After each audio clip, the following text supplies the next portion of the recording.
Bonjour à tous, bonjour les amis.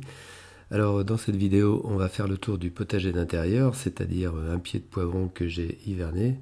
Et puis ensuite on parlera des boutures de patates douces, on terminera sur le pied de tomate qui a passé également l'hiver dans la maison. Et pas mal de choses à dire là-dessus, en particulier sur les fleurs de tomates en février.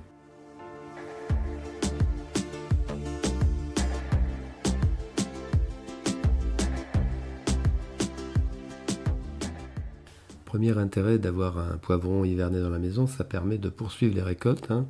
Les derniers fruits vont mûrir, donc là ici jusqu'à Noël à peu près. Ensuite, bien j'avais mis des boutures de patates douces dans le même pot. Par contre, j'ai eu un petit souci, alors qui est simplement que mon poivron a attrapé des petits insectes qui sont, alors on le voit sur les boutures de patates douces. Donc ça a des espèces de petites araignées rouges et ça fait des parties un peu translucides là sur les feuilles. Alors ça s'appelle des tétraniques en fait, et on les repère bien difficilement, et il est souvent, bien, elles sont envahies quand on les repère. Donc qu'est-ce que j'ai fait? J'ai fait 2 traitements successifs à base de savon noir, espacés de quelques jours, et en fait il en restait encore de vivantes par la suite. Donc j'en ai également écrasé à la main. Et puis en fait j'ai également fait des pulvérisations d'eau, parce qu'en fait c'est une petite bestiole qui aime pas trop qui aime bien les atmosphères plutôt sèches, et donc il faut pulvériser de l'eau régulièrement. Alors maintenant je pense qu'on est passé on a passé le plus gros de l'attaque, et puis on voit que le poivron là le 11 février il refait des petites feuilles, donc le printemps devrait améliorer les choses.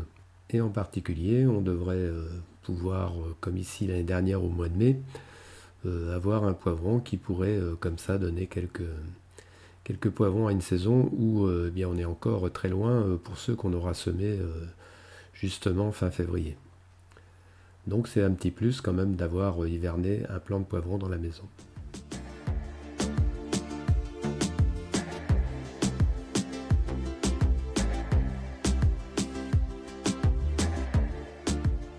On revient aux boutures de patates douces qui ont été replantées dans le pot en fin d'année. Et donc on voit quand même qu'elles sont dans un sale état après toutes ces attaques là de petites bestioles. Bon après j'ai pas non plus arrosé énormément donc le pot cet hiver, et je vais reprendre des arrosages un peu plus réguliers là au printemps, ce qui devrait améliorer les choses. Et puis j'espère que ces attaques là de petites bestioles sont bien passées. Mais elles sont quand même beaucoup moins belles que les autres années. Alors maintenant on regarde celles que j'avais conservées après la récolte, et qui sont restées tout le temps dans l'eau en fait. Donc ce sont des boutures, j'en avais 6 ou 7, je crois 6. Et donc il m'en reste en fait 3 qui ont survécu. Alors je vous avais montré dans une des dernières vidéos que j'avais mis un petit peu de sucre dans l'eau. Donc bien les 3 là qui subsistent finalement se portent pas trop mal. Je les ai retirées elles étaient sur le radiateur, et donc ça chauffait quand même un peu trop. Je les ai mises à un endroit bien ensoleillé, donc là elles sont à des températures autour de 18-19 degrés. Alors on voit le 11 février qu'elles sont à la limite dans un meilleur état encore là. Il y a des nouvelles petites pousses qui existent maintenant sur les boutures, au moins sur 2 boutures. Il y a des petites pousses qui sont apparues. Bon, la troisième pas encore, mais les feuilles sont plutôt pas trop mal. Il y a eu aussi un petit peu d'insectes, on voit là sur les feuilles du fameux tétranique là qui sont arrivés jusque là. Donc j'espère que ces boutures là elles vont tenir jusqu'en avril pour qu'ensuite je les mette en pot et qu'on puisse ensuite les repiquer au mois de mai. Et dans ce cas là elles auront fait toute l'année comme ça en bouture dans l'eau. Alors pour ce qui est de la patate douce avec les cure-dents, on voit que très vite elles forment des racines. Ici on a quoi, après une dizaine de jours, on voit tout juste les petites boutures qui commencent à poindre le bout de leur nez. Mais par contre les racines elles apparaissent très vite. Et d'ailleurs c'est un des avantages de cette méthode, c'est que quand on les met comme ça, on voit très vite si elles vont faire des racines ou pas en 3 ou 4 jours. Après les germes ils viennent beaucoup plus tard. Donc là maintenant c'est en février, donc on voit que c'est bien parti. Mais c'est une méthode qui me semble nettement plus intéressante que celle qui consiste à mettre les patates douces dans du terreau, parce qu'on visualise tout de suite si ça marche ou pas. Donc on peut avoir des patates douces par exemple qui ont eu de l'anti-germinatif, et donc on aura des soucis avec ça. Avec cette petite méthode, on voit tout de suite si les racines apparaissent, et donc on peut comme ça visualiser au jour le jour le développement. Bon, après, sur la tige principale là, qui a tendance à monter un peu beaucoup, je pourrais en faire des boutures par la suite, hein. Alors c'est pareil, je les avais mises au départ pour que les racines partent très vite sur le radiateur, à un endroit chaud. Il faut donc de la chaleur et de l'humidité. Et puis là, je les ai retirées pour les mettre dans un endroit bien lumineux, mais à une température, disons, autour de 18-19 degrés.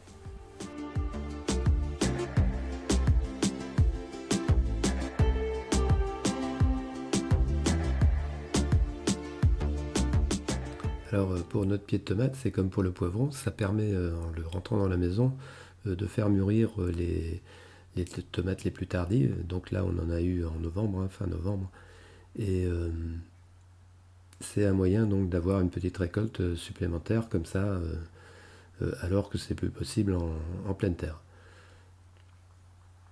Donc c'est toujours quelque chose d'appréciable. Après, le pied de tomate, c'est pas comme le pied de poivron, parce que lorsque on va voir rentrer dans la maison, il va avoir tendance à être plutôt exubérant dans son développement. Alors que le poivron, il va plutôt stabiliser son développement. Comme on le voit là, ça part après un peu dans tous les sens. Et puis, bon, comme la lumière, elle est, bien qu'il soit devant une baie vitrée, il a tendance donc à retomber et à faire des tiges, les tiges principales là, qui reviennent vers le sol. Alors ce pied, j'ai eu aussi quelques petits soucis au début des chenilles, j'en avais parlé dans une autre vidéo. Donc il y a eu d'abord l'épisode chenille, et puis ensuite j'ai eu également des petits moucherons, des petites mouches de terreau qui sont apparues à un moment donné. Et qui là, alors ça s'appelle des scarides, et ça s'attaque plutôt aux racines, hein. Bon, les mouches c'est plutôt désagréable, c'est vraiment des toutes petites mouches, et on peut les choper assez facilement et les écraser avec les doigts. Donc voilà, donc pas mal de soucis avec les insectes d'intérieur, hein, cette année. Et donc cette végétation, pareil, un petit peu exubérante de la tomate, qui fait que c'est pas forcément très esthétique en intérieur, mais ça a permis quand même de la conserver donc cet hiver.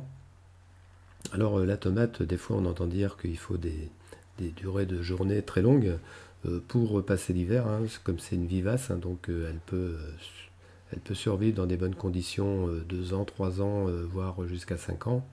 Donc là, moi, ce que je lui demande, c'est simplement de passer l'hiver. Des durées de jour, donc des durées de lumière de 8 heures, ça suffit, hein, pour cette chose-là. Alors on voit ici que j'ai taillé à plusieurs reprises, justement parce que j'avais des petits soucis, des feuilles qui jaunissaient, ou alors même des feuilles qui étaient un peu sèches, ou voilà. Donc j'ai un peu taillé quand même cette tomate. Et donc là on voit un petit peu ce que ça donne un peu plus tard là. Donc ça se développe quand même en direction de la fenêtre, hein, c'est clair. Et on s'aperçoit que sur les nouvelles... alors déjà j'avais deux tiges qui poussaient un peu dans tous les sens. J'en avais coupé une première. Et puis ensuite, bien là on commence à voir là, justement les fleurs. Il y a quelques fleurs de tomates. On voit que la tige principale, elle retombe en fait pour repartir vers la fenêtre. En fait, j'aurais dû certainement la tailler beaucoup plus rapidement. Mais comme j'avais des petits soucis là avec des feuilles qui étaient sèches et tout, j'ai pas voulu trop la tailler dans un premier temps. Et donc maintenant, il va falloir que je fasse quelque chose, c'est clair. Alors ces fleurs de tomates, il faut se dire que là par contre, pour qu'une fleur de tomate puisse produire, il faut que la tomate elle ait à peu près 14 heures de lumière par jour, ce qui n'est pas possible en intérieur si on ne met pas des lumières ou des LED ou un éclairage d'appoint. ce que je ne fais pas. Alors ici, voulais vous montrer justement une de ces petites mouches, mais c'est pas très facile à voir parce qu'elles sont vraiment très petites. Donc je ne sais pas si vous réussirez à le voir. Ce sont vraiment des tout petits moucherons. Mais alors, ce sont des moucherons très faciles à écraser parce qu'ils ne bougent pas. Donc en examinant la plante attentivement, on finit par les repérer. Alors il ne faut pas espérer avoir des tomates avec les fleurs là qui étaient sur le plan. Et ce qu'on voit ici, c'est que j'ai fait une taille assez brutale là sur le pied principal parce qu'il est parti trop en hauteur. Et ce que j'essaie de faire en fait, c'est de récupérer des gourmands là pour... alors il y en a un qui est d'une taille assez correcte et puis l'autre qui est un peu plus petit. Donc je ne sais pas si ça va marcher, mais l'idée c'est de les mettre dans l'eau de façon à ce que les gourmands refassent des racines. Alors la tomate justement, c'est une méthode qui fonctionne assez bien en général, la reprise dans l'eau. En plus des gourmands, alors j'ai taillé justement la tige principale, hein, et je vais également essayer de faire reprendre ça dans l'eau. Donc là je vais pareil faire de la découpe et je vais mettre ça dans le verre un peu plus grand. Donc là je vais retirer quand même un peu plus de feuilles de façon à soulager un petit peu la bouture. Mais par contre je vais laisser les fleurs parce que à mon avis ça gêne pas trop dans un premier temps en tout cas. Donc on sacrifie comme ça des rameaux avec des petites fleurs de tomates, mais comme je disais précédemment, de toute façon il ne faut pas espérer avec des durées journalières dans lumière autour de 9-10 heures d'avoir justement des tomates qui puissent fructifier. C'est pour ça que d'ailleurs dans les serres en hiver on voit très bien que c'est éclairé, il y a dans les serres professionnelles, hein, c'est chauffé et éclairé. Et moi, je préfère ne pas rajouter justement de moyens de ce type, c'est-à-dire mettre des lampes LED. Voilà. Je fais avec les moyens du bord et uniquement la maison. Et puis, eh bien, la lumière, c'est en fonction de la saison. Donc l'idée ici, c'est pas... Bah, ici, vous voyez, je retire quand même parce qu'elles sont mal positionnées, les fleurs. Mais l'idée, c'est pas d'avoir des tomates à cette saison-là. L'idée, c'est de continuer, d'avoir une continuité sur ce plant de tomates. Donc, alors, on verra après ce qui reste du plan principal. Mais ici, c'est l'idée de faire des clones hein, avec les boutures. Et donc, de prolonger la vie de ce plan à travers justement cette opération de récupération de gourmands et de tiges que je vais essayer de bouturer. Alors, nos boutures sont dans leur récipient, les gourmands à gauche et puis les bouts de tige à droite. Et donc, je les ai mis sur la tablette du radiateur, donc à des températures autour de 20-25 degrés. Et bien, j'espère que on va voir apparaître assez rapidement des petites racines hein, sur les tiges. Alors, voilà ce qui reste du plan principal. Je l'ai taillé un peu haut. À mon avis, ça ne va pas reprendre sur les nœuds les plus hauts.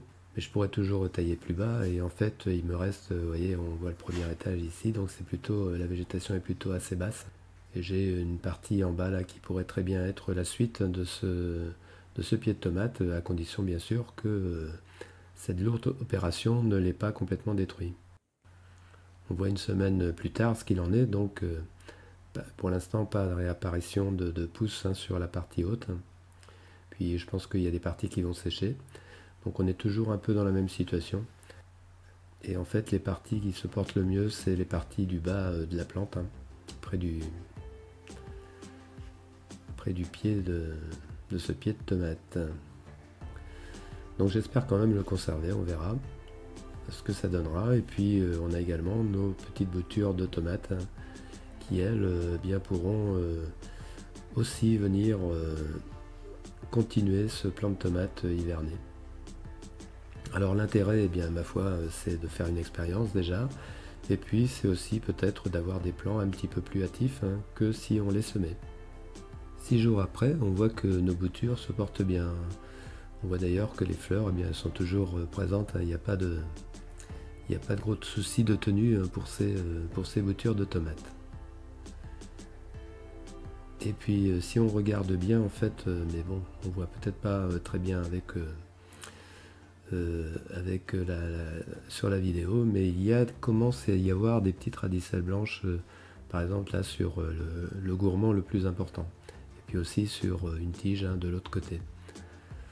Donc on va croiser les doigts pour que tout ça continue à bien se comporter, et puis dans de prochaines vidéos je vous reparlerai de tout ça. Donc voilà, c'était un petit tour du potager d'intérieur comme je l'appelle. Et bien je vous dis à la prochaine vidéo, j'espère que cette vidéo vous aura plu. Et surtout, portez-vous bien.